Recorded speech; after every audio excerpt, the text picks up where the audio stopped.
नमस्कार, मी कोमल द झकास रेसिपीमध्ये आज आपण बनवणार आहोत बिस्किटासारखी खुसखुशीत अशी शंकरपाळी। चला तर मग रेसिपीला सुरुवात करूया। त्यासाठी मी 1 वाटी साखर घेतलेली आहे।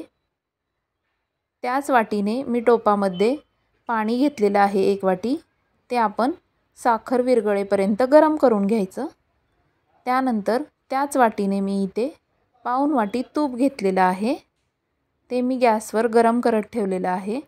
आता आपण त्याच वाटीने 3 वाटी मैदा घेऊया। मैदा स्वच्छ चाळून घ्यायचा। मैदा स्वच्छ चाळून झाला की त्यामध्ये आपण जे तुपाचं मोहन गरम करत ठेवलेलं आहे ते आपण सर्व मैद्याला लावून घ्यायचं। आता आपण यावर जे तूप गरम करत ठेवलेलं आहे ते ओतणार आहोत। आता हे मिक्स करायचं चमच्याने। तूप गरम आहे। चमच्याने मिक्स करून थोडंसं थंड झालं, कोमट झालं की हाताने पूर्ण मैद्याला व्यवस्थित असं तूप चोळून घ्यायचं। म्हणजे आपली शंकरपाळी एकदम खुसखुशीत होते। त्यानंतर आता आपण जे साखर आणि साखरेचं पाणी केलेलं ना, साखर आणि 1 वाटी पाणी, यामध्ये सर्व पीठ मळून घ्यायचं। या पिठासाठी मला हे सर्व पाणी लागलेलं आहे।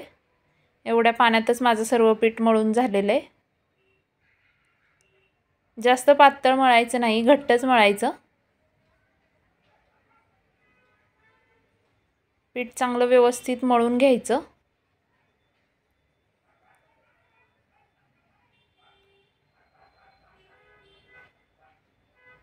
यामध्ये तुम्ही चिमूटभर मीठ टाकू शकता। त्यानंतर हे पहा, माझं पीठ मळून झालेलं आहे। आता हे मी 15 ते 20 मिनिटं भिजत ठेवलं। त्यानंतर 15-20 मिनिटानंतर अशी मी एक गोळी घेतली चपातीच्या आकाराची आणि असं गोल लाटून असे चारी बाजूनी दुमडून व्यवस्थित अशी गोल मोठी चपातीसारखी लाटून घेतली। चपातीपेक्षा जाड लाटायची, पराठ्यासारखं लाटून घ्यायचं। हे अशी लाटल्यामुळे व्यवस्थित लेयर्स पडतात शंकरपाळीला।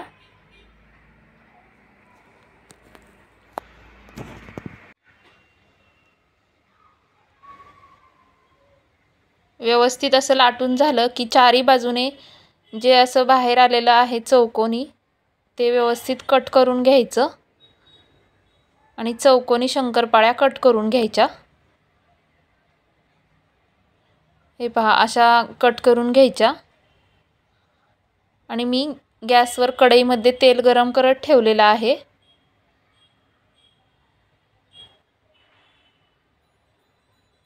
व्यवस्थित अशा सर्व शंकरपाळ्या कट करून घेतल्या की त्या आता आपण तळूया। हे पहा, आता आपण शंकरपाळ्या तळूया। त्यासाठी मी अगोदर गरम करून घेतलेले तेल आणि मीडियम गॅस केलेला आहे। मीडियम गॅसवरच शंकरपाळ्या तळायच्या, नाहीतर आतमध्ये कच्च्या राहतात।